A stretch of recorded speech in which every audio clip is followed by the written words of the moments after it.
welcome back to Coop. Coop is a place where we talk about travel, luxury, lifestyle planning, and everyday entertaining. So this is a part 2 to my Thanksgiving prep menu planning. So if you recall, in the first video, we planned out our whole menu, everything that we're going to make for Thanksgiving, and you will see that here just as a refresher. Now, what I do is I go in and I write down the ingredients for every single thing that I need. And then from that ingredients list, I will create my grocery list. So let's do that together. So I do have my ingredients list from last year. And so there are some things that I'm just going to refer to this list, quite frankly, for a lot of this. And then for all of the new things that we are doing, I will create an ingredients list for that. So let's just go through. And so just looking at my list, so this year I am doing instead of doing a whole turkey, because I only have 3 people that are eating turkey, I'm going to do a smoked turkey breast, which I already have in the freezer. And then I'm going to do like a pan of smothered turkey wings and gravy. So a lot of those same ingredients are the same thing that I would use for an actual roasted turkey. So with the exception of adding probably bell pepper, because bell pepper I do put in my smothered turkey wings. So I do a little tri-colored bell pepper in there as well. And I think that will be really, and a little flour, that will be really the only other ingredients. So I'm not going to do anything for that. So then I have here, the next thing is prime rib. And so last year, our red meat, we did a leg of lamb. And I think that, again, I'm going to use some of the same ingredients and maybe even fewer. So I don't really need to put anything down for the prime rib, because all of the seasonings and all of the things that I would add to it are things that I already have. So I don't need to do anything for that. Now for the vegetarian turkey and gravy. So I am going to figure that out. I probably already have, let's see. So I do need to write down some ingredients for my vegetarian gravy. So let's start there. So for my vegetarian gravy,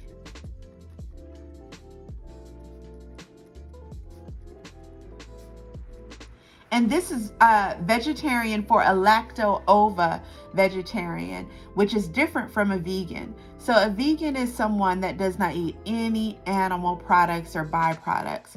A lacto-ova vegetarian just does not eat meat. So they eat cheese and dairy and, you know, all of those other things. So that is my mother-in-law. She's a lacto-ova vegetarian. And so I am going to put in what I need for the vegetarian gravy. And I'm going to need some onions. I'm going to need some mushrooms. I'm going to use a little cream of mushroom soup. Sometimes I also use golden mushrooms, so it doesn't hurt to get a can of that.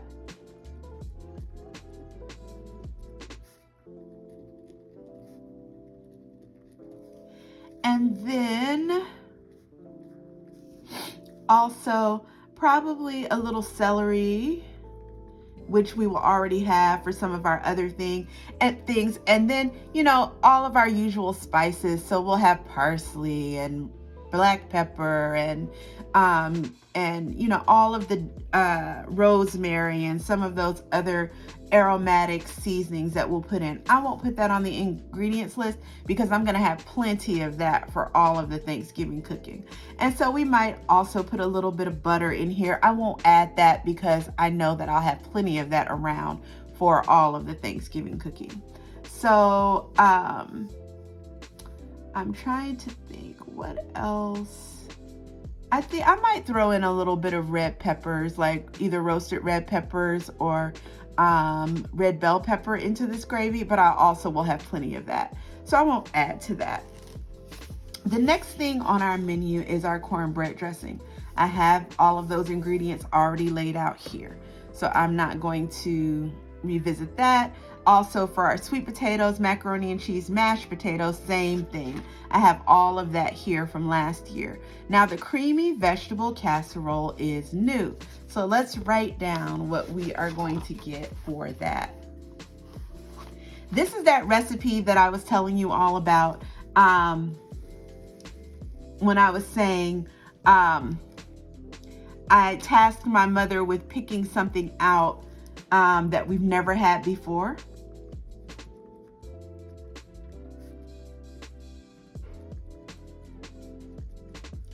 And so we did that, but we have also modified the recipe a little bit.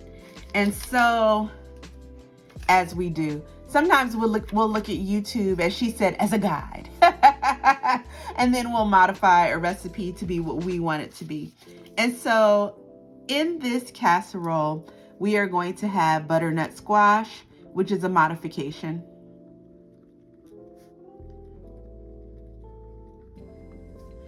And because in the YouTube video, they had carrots.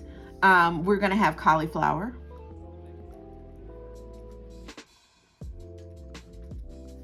We're going to have zucchini. We're going to have a yellow pepper.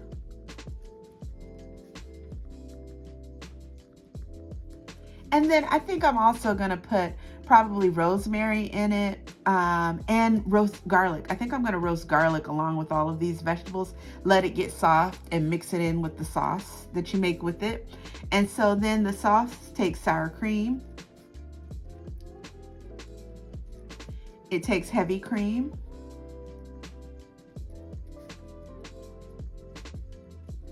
It takes mozzarella cheese. And I think we're going to top ours with fontina and parsley. And that's fresh parsley. I'm just going to put rosemary here and also parsley, just so that I ensure that I have enough for everything. And so then we have our collard greens. I already have that in terms of ingredients on my previous ingredients list. And then we're going to do our asparagus, mushrooms, and pearl onions. I'm going to call it an asparagus roast. So that will have asparagus. I'm going to do mushrooms. And I'm going to do pearl onions. And I'm also going to do probably a little bit of butter and other fresh herbs and seasonings. I won't write those down because I'll have plenty of those. And then we have our fried skillet corn. We have our cranberry sauce. We have our yeast rolls. And so let me just ensure I have my fried corn and I have my yeast rolls written down. So I have all of those ingredients written down, so I don't have to write anything new. And then we have our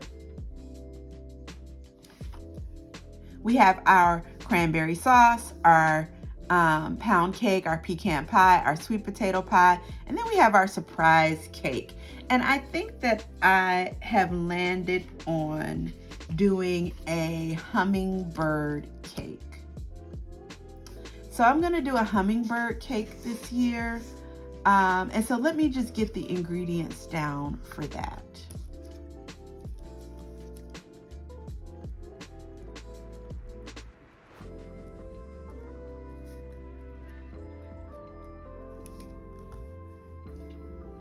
So let me just talk a little bit about hummingbird cake. I grew up eating hummingbird cake because I always thought it was a Southern delicacy. So as I did more and more research on hummingbird cake, I actually found out that it originated in Jamaica. Look at that. See what happens with cultural appropriation? This actually came from Jamaica. And then in 1978, someone published it in Southern Living magazine. And so that is how it became a hummingbird cake. And hummingbird cake tends to be a refrigerator cake because you do make it with a cream cheese frosting.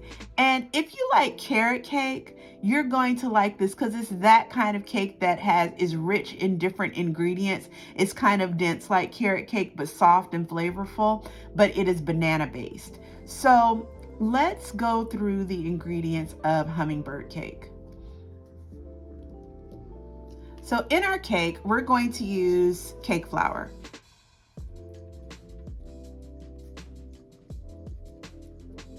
We're going to need sugar. We're going to need salt.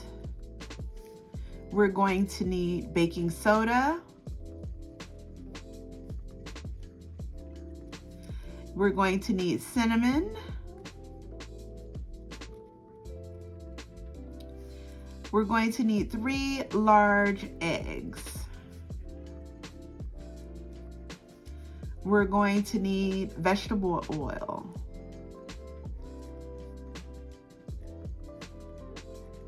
We're going to need vanilla. And then this is what I always use, is I use a can of crushed pineapple. So I'm just gonna put crushed pineapple. This makes the cake really, really good. And then 2 cups of chopped bananas.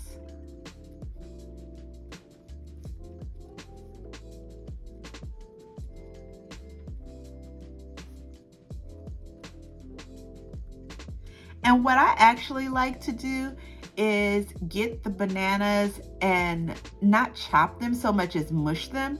So I do let them get a little bit ripe, or when I go shopping, I will pick out some bananas that look pretty close to, like, in a few days they're gonna get ripe, and we'll mash up the bananas. And then we're gonna have a cup of chopped pecans that goes in the cake. And then vegetable shortening.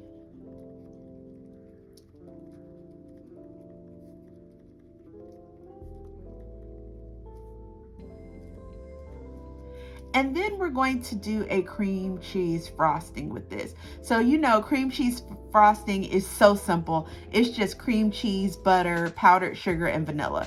That really is what makes a cream cheese frosting. Now you can flavor this with other extracts. If you want to do something other than vanilla, you could, in this cake, it would be really nice to maybe put in a drop or 2 of banana extract. I might try that. You could put in a drop of almond extract. So what I might do is I might put in a drop of banana extract and a drop of vanilla in the cream cheese frosting. And then what you do is, after you frost the cake, this is a 3-layer cake. After you frost the cake, on top you decorate it with pecan halves. So let's get down our frosting. So the frosting of this cake, we are going to need like 2 bricks of cream cheese.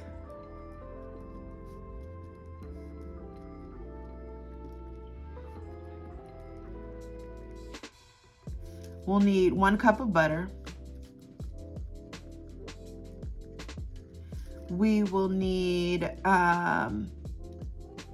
16 ounces or 32 ounces of confectioners or powdered sugar. Confectioners, sugar. And then we'll need, we'll do 1 teaspoon of vanilla and 1 teaspoon of banana.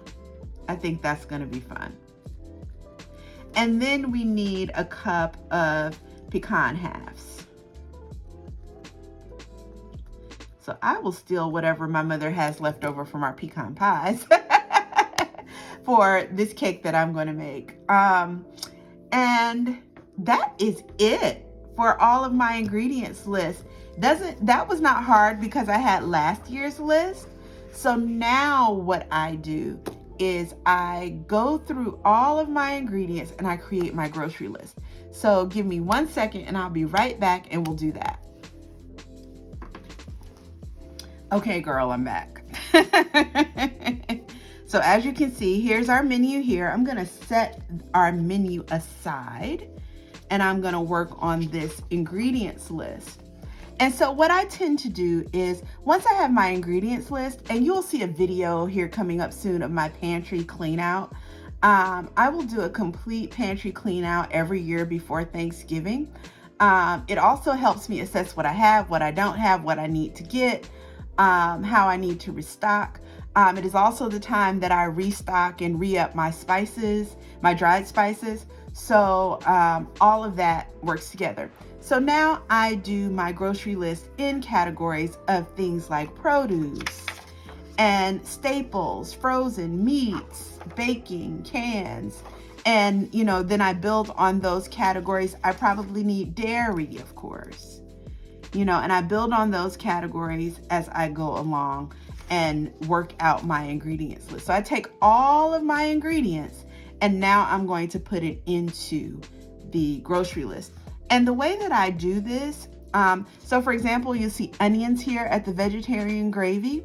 As I go through my ingredients, it lets me know how many onions to get, right? So that's part of how and why I do that. So I'm probably going to speed this part up, but you'll see me as I go through this list. And another thing that I want to add before I get started, this is also where I get really specific about types of things. So for example, I have mushrooms here. I think that for this gravy, I'm going to want cremini mushrooms. So I'll write that down specifically. So just keep watching and you'll see.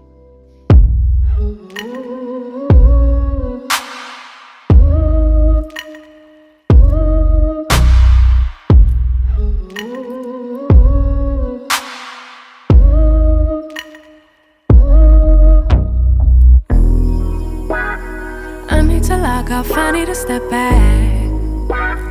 Constantly online, causing me setbacks too.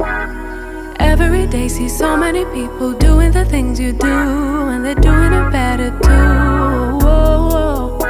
Feels like, why should I even try when there's always some other guy who's way ahead of you, but makes it look easy. Why would they need me?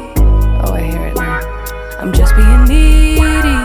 I try not to envy you, to get angry you do it better than me. I try not to hate myself, to lose confidence, but you always do it better than me. I just wanna be loved like you. I just want them to see me too. Just wanna be the one they choose. Yeah, I just wanna be loved. That's really, really cool for you. Yeah, everything you do is cool. It's kind of unbelievable. It's also unachievable. Yeah, almost inconceivable. I'll never do it like you do. And I know I'll grow in a host for me. But self-doubt comes easy, and I've tried almost everything, but it just hasn't worked yet. I try not to envy you, to get angry you do it better than me. Okay, so now I have everything on my grocery list. This is, you know, and now I'm going to do some tallying of some of these things. So I was counting how many eggs I need for things cooking. And I need quite a few eggs. So I'm going to just turn this into 3 dozen. And that'll help me when I'm shopping to see that. I also was counting how much butter I need. And I ended up having what? about 21 sticks of butter. So I'm gonna go ahead and get 5 pounds of butter, because we do a lot of baking and butter goes in so many other things. And a few things as I was going along, I was putting down, I need 3 of these, 4 of these, and so forth. So I have that there. So that really is it. That is how I do my Thanksgiving prep. Now what will happen is when I do my pantry clean out, I'll be able to assess my seasoning, some of my staples, some of the things that I have, throw out things that are expired, look at what I have already in cans that I might be able to use, and then we'll be able to assess what we need. Like, for example, I have on this list baking soda. My husband makes a lot of pancakes and a lot of things from scratch, so we almost always have baking soda, so I know I might not need that. So then before I do my grocery shopping, I'll go through this list again to see what I have, and I'll take those things off the list, and then I'll pare it down to my final grocery list for shopping. And let me tell you, it always works. I'm never one that has to run to the store because something is forgotten. I'm never one that we don't have enough of this or we don't have enough of that. We always have everything we need.